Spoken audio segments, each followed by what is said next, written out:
चल जाए चाहे दैबो भी आपन मुँह मोड़ के, पर जाए कबो न माई अपना धिया के छोड़ के।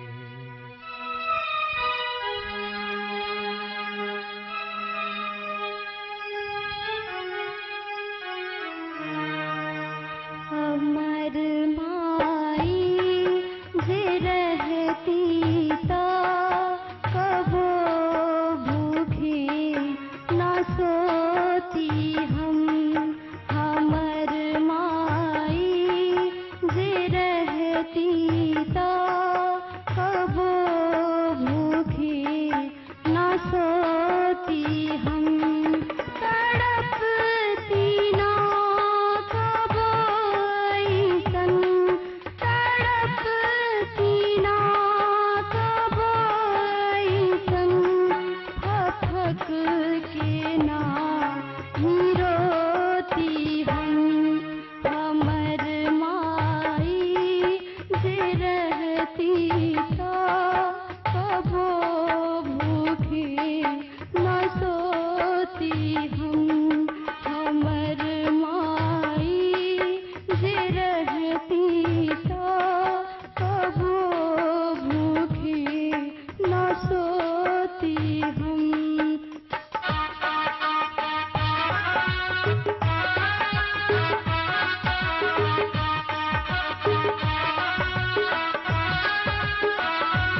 याद अइलू तू बिना तो तक बिना चादर के भुइए ना ही सोती हम बिना तो तक बिना चादर के भुइए ना